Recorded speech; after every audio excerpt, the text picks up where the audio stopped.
Two Black Bottles by HP Lovecraft and Wilfred Blanche Tallman. Not all of the few remaining inhabitants of Dahlbergen, that dismal little village in the Ramapo Mountains, believe that my uncle, old Dominie Vanderhoof, is really dead. Some of them believe he is suspended somewhere between heaven and hell because of the old sexton's curse. If it had not been for that old magician, he might still be preaching in his little damp church across the moor. After what has happened to me in Dahlbergen, I can almost share the opinion of the villagers. I am not sure that my uncle is dead, but I am very sure that he is not alive upon this earth. There is no doubt that the old sexton buried him once, but he is not in that grave now. I can almost feel him behind me as I write, impelling me to tell the truth about those strange happenings in Dahlbergen so many years ago. It was the 4th day of October when I arrived at Dahlbergen in answer to a summons. The letter was from a former member of my uncle's congregation, who wrote that the old man had passed away and that there should be some small estate which I, as his only living relative, might inherit. Having reached the secluded little hamlet by a wearying series of changes on branch railways, I found my way to the grocery store of Mark Haynes, writer of the letter, and he, leading me into a stuffy back room, told me a peculiar tale concerning Dominie Vanderhoof's death. "You should be careful, Hoffman," Haynes told me, "when you meet that old sexton, Abel Foster. He's in league with the devil, sure as you're alive. It wasn't 2 weeks ago, Sam Pryor, when he passed the old graveyard, heard him mumbling to the dead there. It wasn't right he should talk that way, and Sam does vow that there was a voice answered him, a kind of half-voice, hollow and muffled like, as though it came from out of the ground. There's others, too, as could tell you about seeing him standing afore old Dominie Slot's grave. That one right against the church wall, wringing his hands and talking to the moss on the tombstone, as though it were the old Dominie himself. Old Foster, Haynes said, had come to Dahlbergen about 10 years before, and had been immediately engaged by Vanderhoof to take care of the damp stone church at which most of the villagers worshipped. No one but Vanderhoof seemed to like him, for his presence brought a suggestion almost of the uncanny. He would sometimes stand by the door when the people came to church, and the men would coldly return his servile bow, while the women brushed past in haste, holding their skirts aside to avoid touching him. He could be seen on weekdays cutting the grass in the cemetery and tending the flowers around the graves, now and then crooning and muttering to himself, and few failed to notice the particular attention he paid to the grave of the Reverend Guillaume Slot, first pastor of the church in 1701. It was not long after Foster's establishment as a village fixture that disaster began to lower. First came the failure of the mountain mine where most of the men worked. The vein of iron had given out, and many of the people moved away to better localities, while those who had large holdings of land in the vicinity took to farming and managed to wrest a meager living from the rocky hillsides. Then came the disturbances in the church. It was whispered about that the Reverend Johannes Vanderhoof had made a compact with the devil and was preaching his word in the house of God. His sermons became weird and grotesque, redolent with sinister things which the ignorant people of Dahlbergen did not understand. He transported them back over ages of fear and superstition to regions of hideous, unseen spirits, and peopled their fancy with night-haunting ghouls. One by one, the congregation dwindled, while the elders and deacons vainly pleaded with Vanderhoof to change the subject of his sermons. Though the old man continually promised to comply, he seemed to be enthralled by some higher power which forced him to do its will. A giant in stature, Johannes Vanderhoof was known to be weak and timid at heart, yet even when threatened with expulsion, he continued his eerie sermons, until scarcely a handful of people remained to listen to him on Sunday morning. Because of weak finances, it was found impossible to call a new pastor, and before long, not one of the villagers dared venture near the church or the parsonage who adjoined it. Everywhere there was fear of those spectral wraiths with whom Vanderhoof was apparently in league. My uncle, Mark Haynes, told me, had continued to live in the parsonage because there was no one with sufficient courage to tell him to move out of it. No one ever saw him again, but lights were visible in the parsonage at night, and were even glimpsed in the church from time to time. It was whispered about the town that Vanderhoof preached regularly in the church every Sunday morning, unaware that his congregation was no longer there to listen.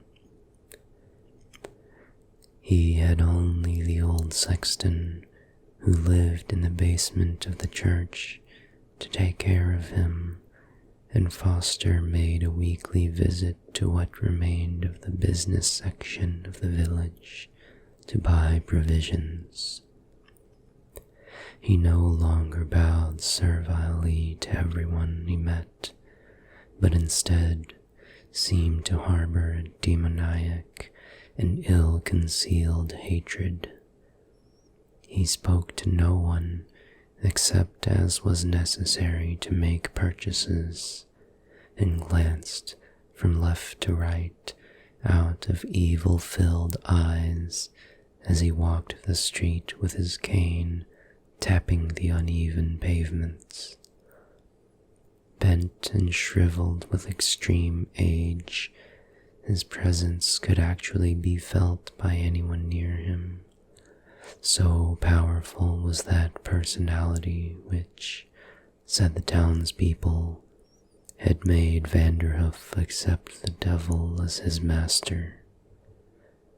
No person in Dahlbergen doubted that Abel Foster was at the bottom of all the town's ill luck, but not a one dared lift a finger against him, or could even approach him without a tremor of fear.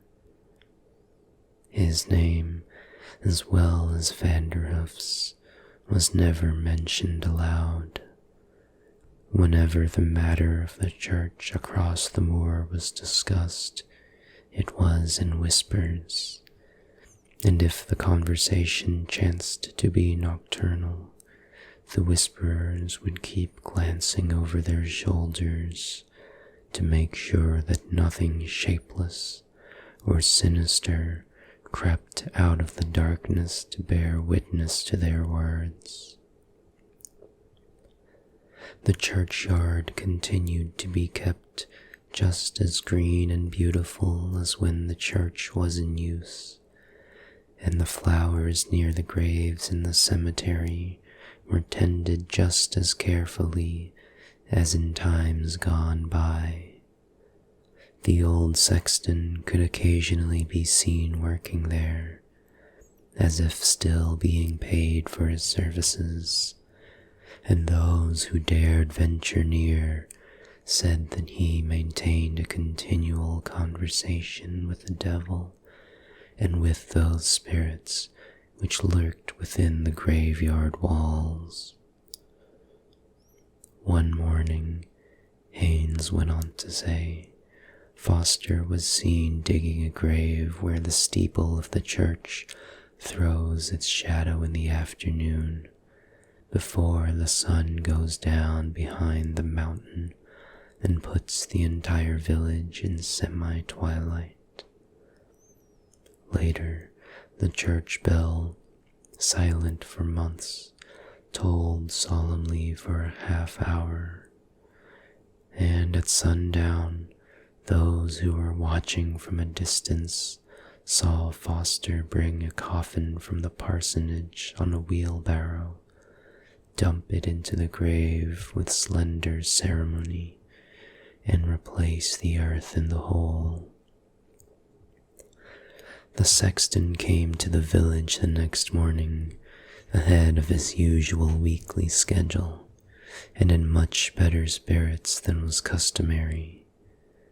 He seemed willing to talk, remarking that Vanderhoof had died the day before, and that he had buried his body beside that of Dominie Slot near the church wall. He smiled from time to time and rubbed his hands in an untimely and unaccountable glee. It was apparent that he took a perverse and diabolic delight in Vanderhoof's death. The villagers were conscious of an added uncanniness in his presence, and avoided him as much as they could. With Vanderhoof gone, they felt more insecure than ever, for the old sexton was now free to cast his worst spells over the town from the church across the moor. Muttering something in a tongue which no one understood, Foster made his way back along the road over the swamp. It was then, it seems, that Mark Haynes remembered having heard Dominie Vanderhoof speak of me as his nephew. Haynes accordingly sent for me in the hope that I might know something which would clear up the mystery of my uncle's last years. I assured my summoner, however, that I knew nothing of my uncle or his past, except that my mother had mentioned him as a man of gigantic physique, but with little courage or power of will. Having heard all that Haynes had to tell me, I lowered the front legs of my chair to the floor and looked at my watch. It was late afternoon. "How far is it out to the church?" I inquired. "Think I can make it before sunset?" "Sure, lad. You ain't going out there tonight. Not to that place." The old man trembled noticeably in every limb, and half rose from his chair, stretching out a lean, detaining hand. "Why, it's plumb foolishness," he exclaimed. I laughed aside his fears and informed him that, come what may, I was determined to see the old sexton that evening and get the whole matter over as soon as possible. I did not intend to accept the superstitions of ignorant country folk as truth, for I was convinced that all I had just heard was merely a chain of events which the over-imaginative people of Dahlbergen had happened to link with their ill luck. I felt no sense of fear or horror whatever. Seeing that I was determined to reach my uncle's house before nightfall, Haynes ushered me out of his office and reluctantly gave me the few required directions, pleading from time to time that I change my mind. He shook my hand when I left, as though he never expected to see me again. "Take care that old devil Foster don't get you," he warned again and again. I wouldn't go near him after dark for love nor money, no siree. He re-entered his store, solemnly shaking his head, while I set out along a road leading to the outskirts of the town. I had walked barely 2 minutes before I sighted the moor of which Haynes had spoken. The road, flanked by a whitewashed fence, passed over the great swamp, which was overgrown with clumps of underbrush dipping down into the dank, slimy ooze. An odor of deadness and decay filled the air, and even in the sunlit afternoon, little wisps of vapor could be seen rising from the unhealthful spot. On the opposite side of the moor, I turned sharply to the left, as I had been directed, branching from the main road. There were several houses in the vicinity, I noticed, houses which were scarcely more than huts, reflecting the extreme poverty of their owners. The road here passed under the drooping branches of enormous willows, which almost completely shut out the rays of the sun. The miasmal odor of the swamp was still in my nostrils, and the air was damp and chilly. I hurried my pace to get out of that dismal tunnel as soon as possible. Presently I found myself in the light again. The sun, now hanging like a red ball upon the crest of the mountain, was beginning to dip low, and there, some distance ahead of me, bathed in its bloody iridescence, stood the lonely church.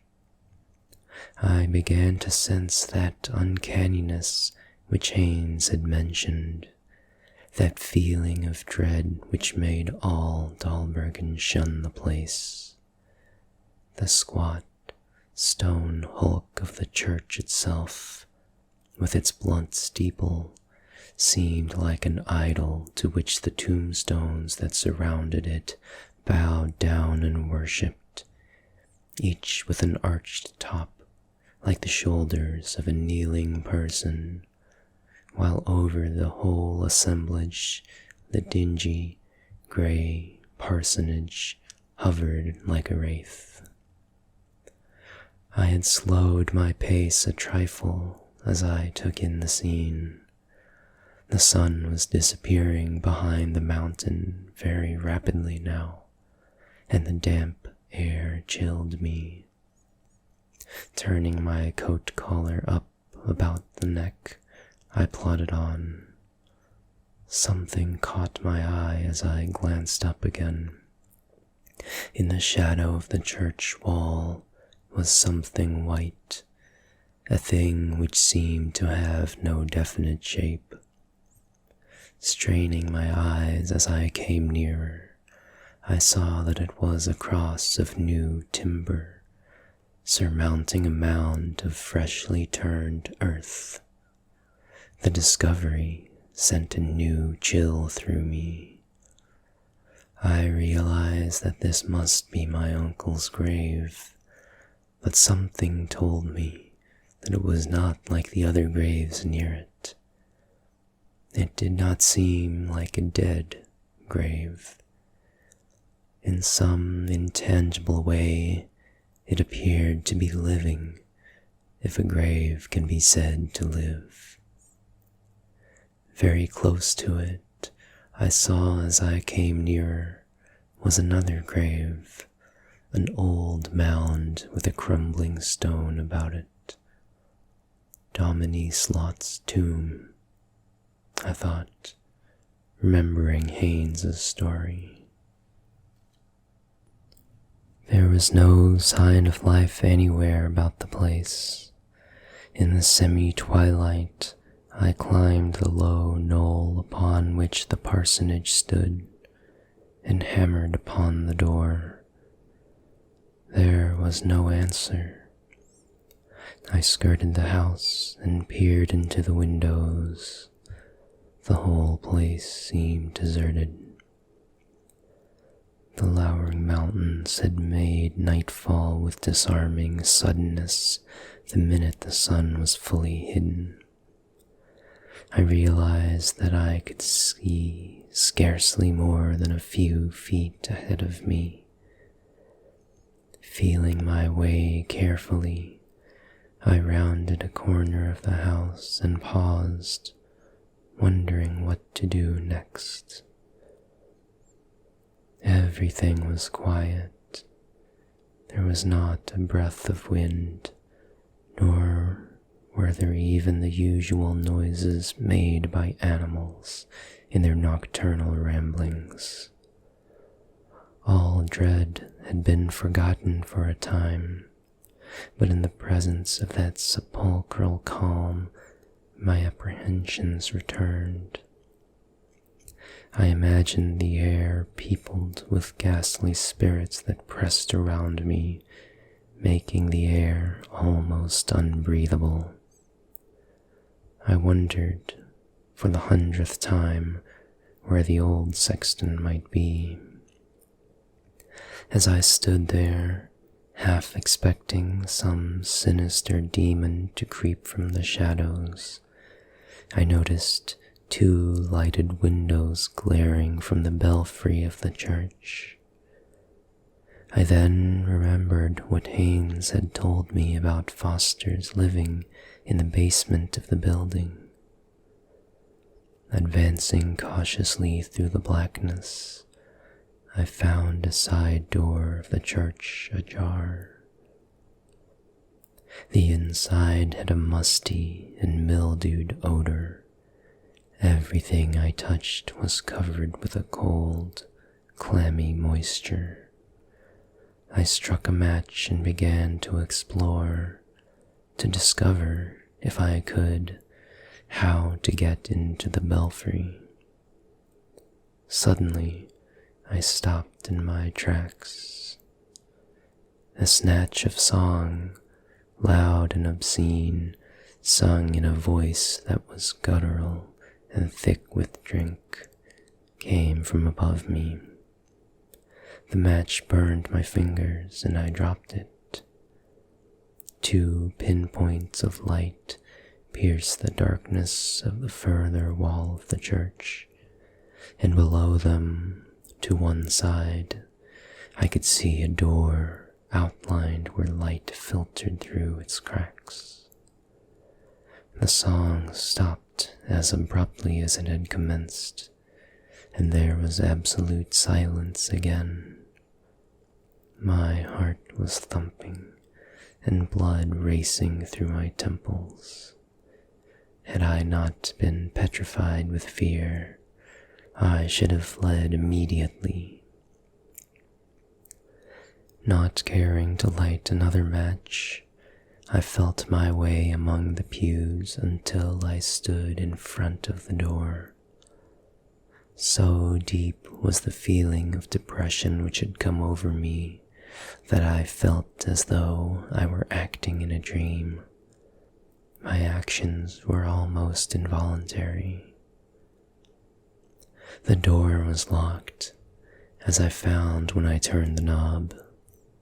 I hammered upon it for some time, but there was no answer. The silence was as complete as before.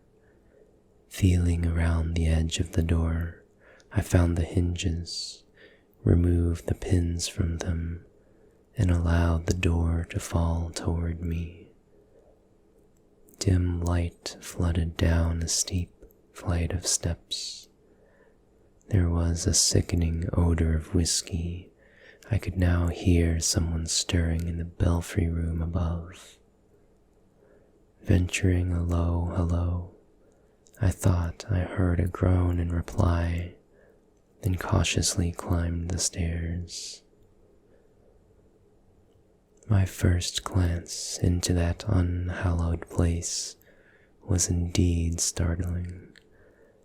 Strewn about the little room were old and dusty books and manuscripts, strange things that bespoke almost unbelievable age. On rows of shelves which reached to the ceiling were horrible things in glass jars and bottles, snakes and lizards and bats. Dust and mold and cobwebs encrusted everything. In the center, behind a table upon which was a lighted candle, a nearly empty bottle of whiskey, and a glass, was a motionless figure with a thin, scrawny, wrinkled face and wild eyes that stared blankly through me. I recognized Abel Foster, the old sexton, in an instant. He did not move or speak as I came slowly and fearfully toward him. "Mr. Foster?" I asked, trembling with unaccountable fear when I heard my voice echo within the close confines of the room. There was no reply, and no movement from the figure behind the table. I wondered if he had not drunk himself to insensibility and went behind the table to shake him.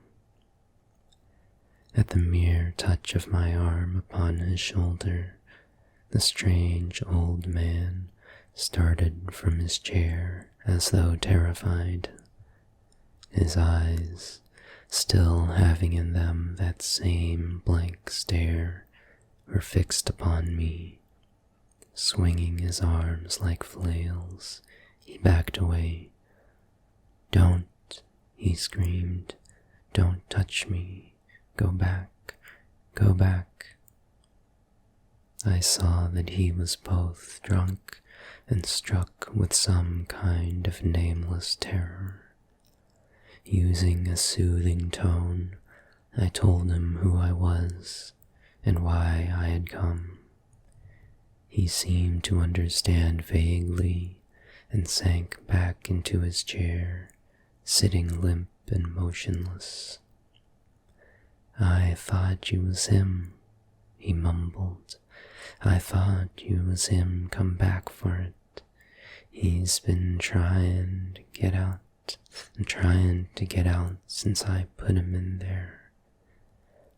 His voice again rose to a scream, and he clutched his chair. Maybe he's out now. Maybe he's out. I looked about, half expecting to see some spectral shape coming up the stairs. Maybe who's out? I inquired. Vanderhoof, he shrieked. The cross over his grave keeps falling down in the night. Every morning the earth is loose and gets harder to pat down.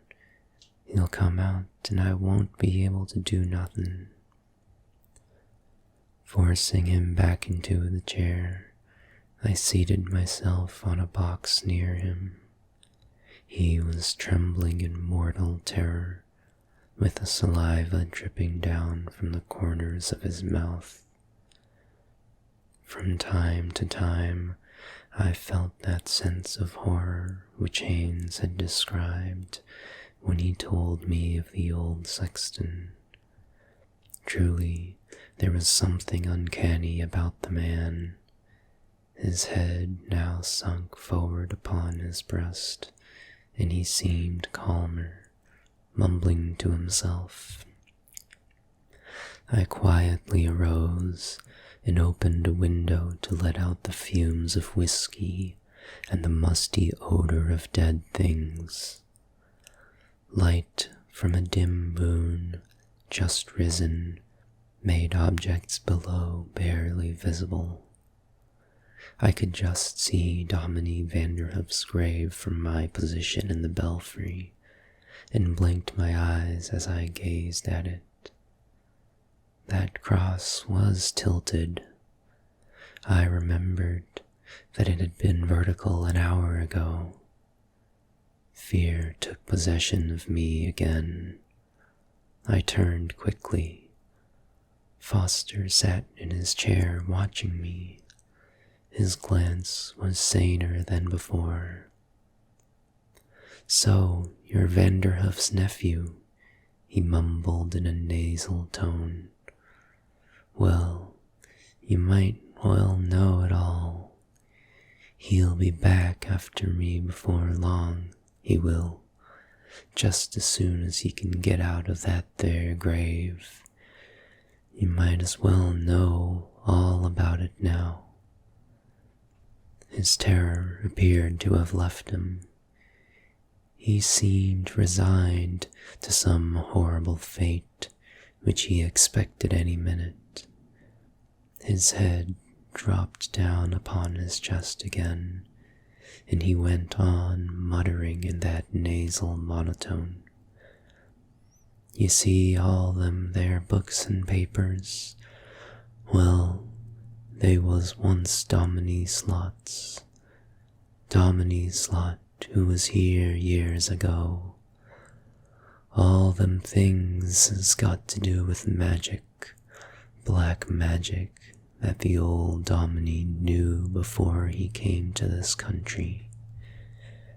They used to burn 'em and boil 'em in oil, for knowing that over there they did.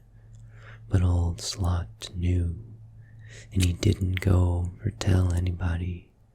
No, sir, old Slot used to preach here generations ago, and he used to come up here and study them books, and use all them dead things in jars, and pronounce magic curses and things, but he didn't let nobody know it. No, nobody knowed it but Dominie Slot and me." "You?" I said, leaning across the table toward him. "That is, me after I learned it." His face showed lines of trickery as he answered me. "I found all this stuff here when I come to the church sexton, and I used to read it when I wasn't at work, and I soon got to know all about it." The old man droned on while I listened spellbound. He told about learning the difficult formulae of demonology so that, by means of incantations, he could cast spells over human beings.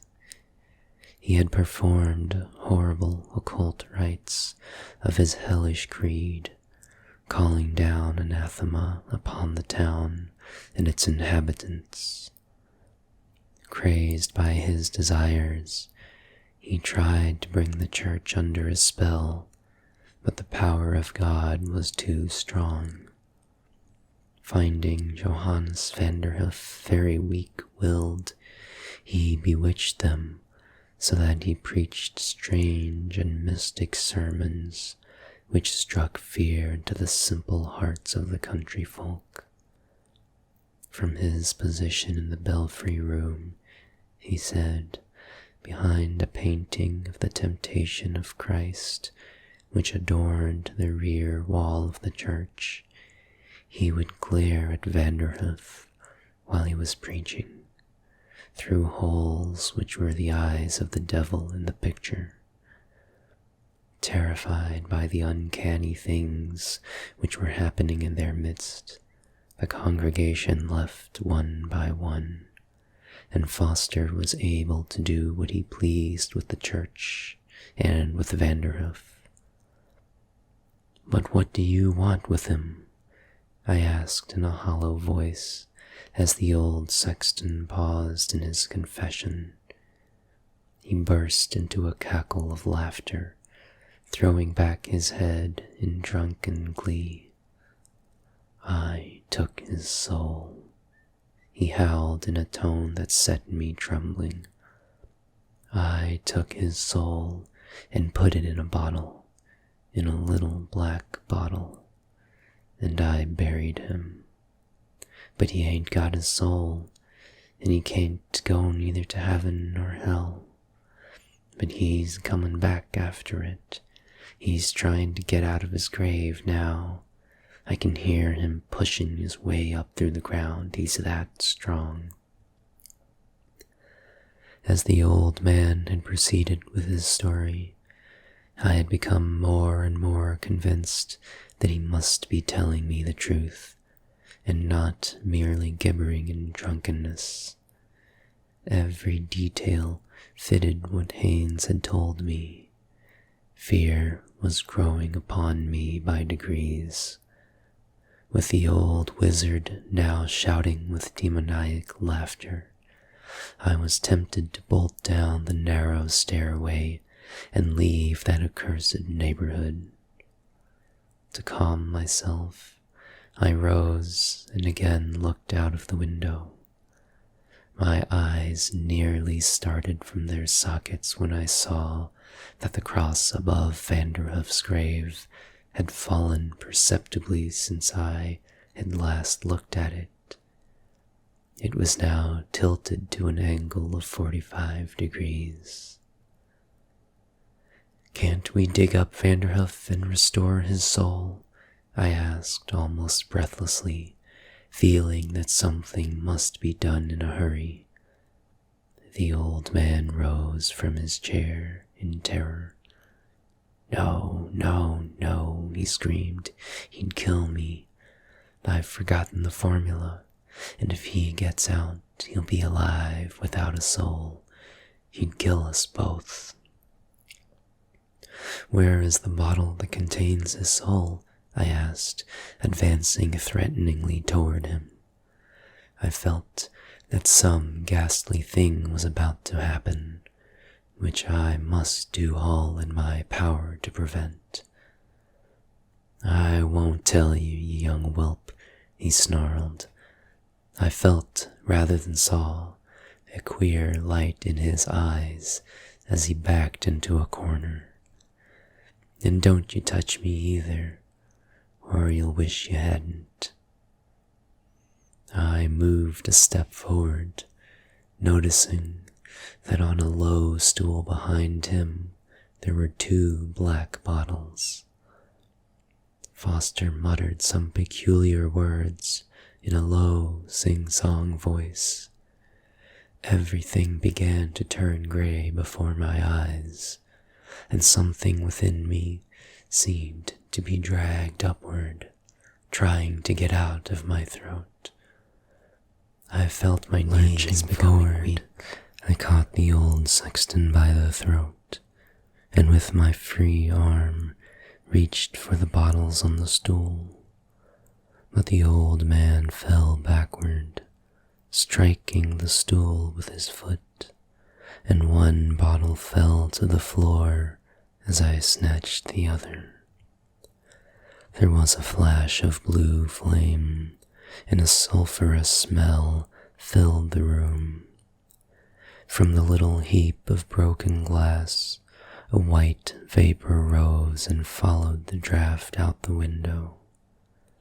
"Curse ye, rascal," sounded a voice that seemed faint and far away. Foster, whom I had released when the bottle broke, was crouching against the wall, looking smaller and more shriveled than before. His face was slowly turning greenish black. "Curse ye," said the voice again, hardly sounding as though it came from his lips. "I'm done for. That one in there was mine. Dominie Slot took it out 200 years ago." He slid slowly toward the floor, gazing at me with hatred in eyes that were rapidly dimming. His flesh changed from white to black and then to yellow. I saw with horror that his body seemed to be crumbling away and his clothing falling into limp folds. The bottle in my hand was growing warm. I glanced at it fearfully. It glowed with a faint phosphorescence. Stiff with fright, I set it upon the table, but could not keep my eyes from it. There was an ominous moment of silence as its glow became brighter, and then there came distinctly to my ears the sound of sliding earth. Gasping for breath, I looked out of the window. The moon was now well up in the sky, and by its light I could see that the fresh cross above Vanderhoof's grave had completely fallen. Once again there came the sound of trickling gravel, and no longer able to control myself, I stumbled down the stairs and found my way out of doors. Falling now and then as I raced over the uneven ground, I ran on in abject terror. When I had reached the foot of the knoll, at the entrance to that gloomy tunnel beneath the willows, I heard a horrible roar behind me. Turning, I glanced back toward the church. Its wall reflected the light of the moon, and silhouetted against it was a gigantic, loathsome, black shadow climbing from my uncle's grave and floundering gruesomely toward the church. I told my story to a group of villagers in Haynes's store the next morning. They looked from one to the other with little smiles during my tale, I noticed, but when I suggested that they accompany me to the spot, gave various excuses for not caring to go. Though there seemed to be a limit to their credulity, they cared to run no risks. I informed them that I would go alone, though I must confess that the project did not appeal to me. As I left the store, one old man with a long white beard hurried after me and caught my arm. "I'll go with you, lad," he said. "It do seem that I once heard my grandpap tell of something of the sort concerning old Dominie's lot. A queer old man I've heard he were, but Vanderhoof's been worse." Dominie Vanderhoof's grave was open and deserted when we arrived. Of course, it could have been grave robbers, the two of us agreed, and yet, in the belfry, the bottle which I had left upon the table was gone, though the fragments of the broken one were found on the floor, and upon the heap of yellow dust and crumpled clothing that had once been Abel Foster were certain immense footprints. After glancing back at some of the books and papers strewn about the belfry room, we carried them down the stairs and burned them as something unclean and unholy. With a spade, which we found in the church basement, we filled in the grave of Johannes Vanderhoof, and, as an afterthought, flung the fallen cross upon the flames. Old wives say that now, when the moon is full, there walks about the churchyard a gigantic and bewildered figure, clutching a bottle and seeking some unremembered goal.